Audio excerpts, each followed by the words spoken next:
Hello and welcome to another episode of the Construction Corner podcast. I'm Dillon, I'm your host, and today, guys, so this is something that I never really understood so I have a minor in economics and I got my MBA with a concentration in finance.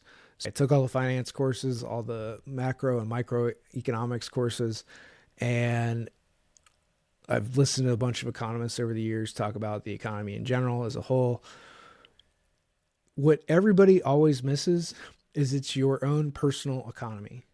If the economy is doing good in general, that doesn't mean you're doing better or worse, right? If magically the stock market goes up today, maybe your portfolio does better, but you might be making less money today, right? Because you spent it all, right?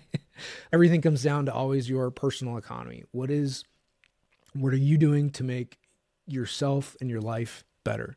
If you're owning your own company, are you out there generating sales? Are you out there talking to customers? Are you developing opportunities? Are you planting seeds so that in 3, 6, 9, 12 months, 5 years from now, that person might come back and be a customer? Are you spending less than you make, right? So you have more cash and you don't feel poor all the time. So many things come down to your own personal economy. It's just like if in construction, if you're in data centers right now and have been for the last 10 years, your economy looks really, really good, right? Your economy looks awesome. If you are trying to build industrial and manufacturing plants in the city of San Francisco, your economy looks really, really bad, right? Because one, manufacturing plants just don't go in San Francisco. And two, you're never going to get them approved, even if they did, right? So your economy looks pretty bad. A few years ago, if you were trying to build skyscrapers in Chicago, well, none of them were getting built, right? So if you were a contractor that worked on skyscrapers in Chicago, you were having a bad personal economy. But if you're working on manufacturing plants in Iowa, Wisconsin, Indiana, your economy looked pretty good. So I always like to come back to, it's not what the economy does as a whole. Those numbers really don't mean anything except for a general sentiment feeling of I should be feeling good about myself, or I'm optimistic about the future, or whatever.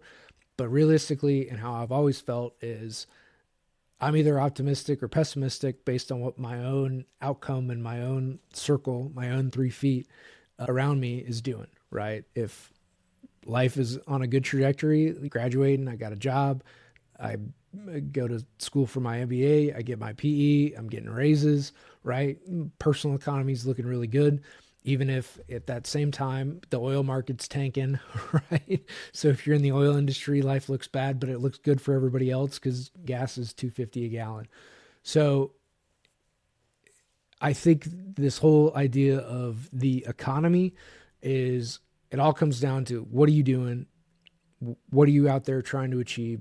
What are you doing to get better? What are you doing to get more fit?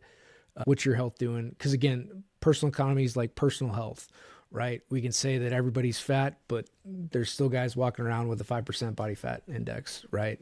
And you got other guys with 50. So two very different outcomes in life. And they have the same opportunities every single day to not eat junk food and to walk around, to move their bodies. So personal fitness is much like the personal economy to me. They're both hard. They both take some work and some effort. But at the end of the day, it's your choice as to what you do.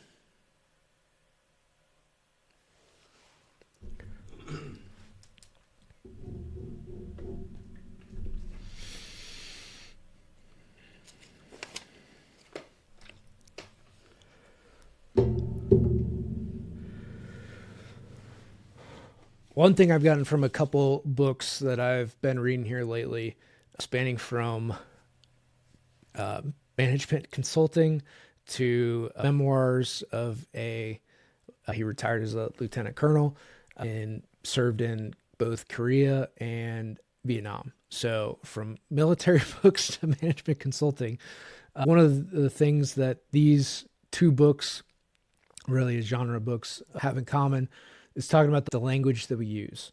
So in wartime, it's having really awesome names for your platoon or squadron, right? Like instead of Bravo, Bruiser, these masculine names that really fire guys up in what they want to do. And it's the same with management consulting, right? That's a fancy name for somebody coming in and telling the CEO the things that they don't want to hear, right? Is sometimes what it amounts to. Or it's the scapegoat for firing everybody, is what also management consulting has been famous for as well, right? We're going to bring these guys in. They're going to tell us to fire everybody. We know we got to fire everybody because we're losing money. So we need to cut divisions or whatever, right? Workforce reduction, fancy term for layoffs. But it all comes down to language, right? The language we use to make people feel better about good or bad things. So it's really important to think about the language that you use within your firm, the names that you give your teams. Are they exciting and enticing for people to come and work for you guys? Or are they just lame, right?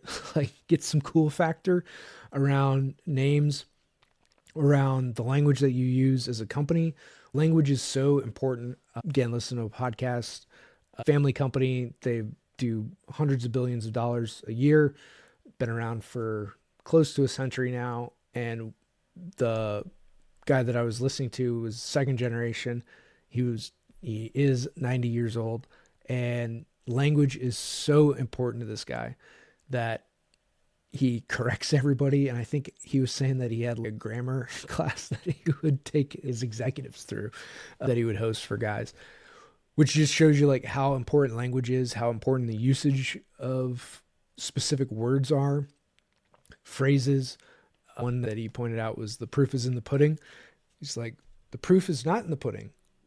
I don't know what the pudding is when it's sitting on the table. The proof is in the taste. The proof is in actually eating the pudding. It's not just in the pudding, it's in the taste. How did it turn out, right?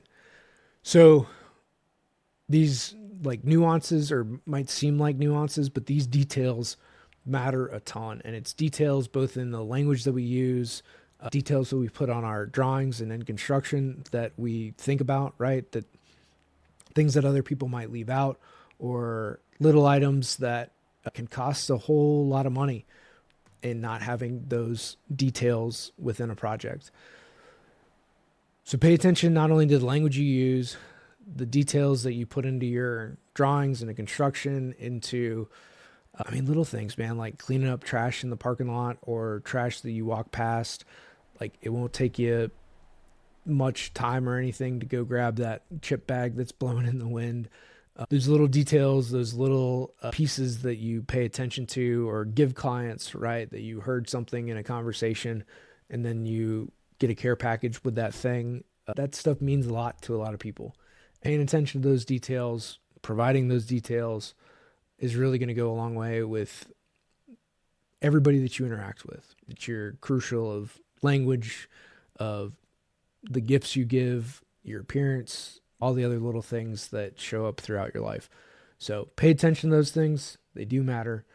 And people are paying attention, whether it's conscious or not. They do notice all those things that you end up showing throughout your life. That is this episode of the Construction Corner podcast. Until next time.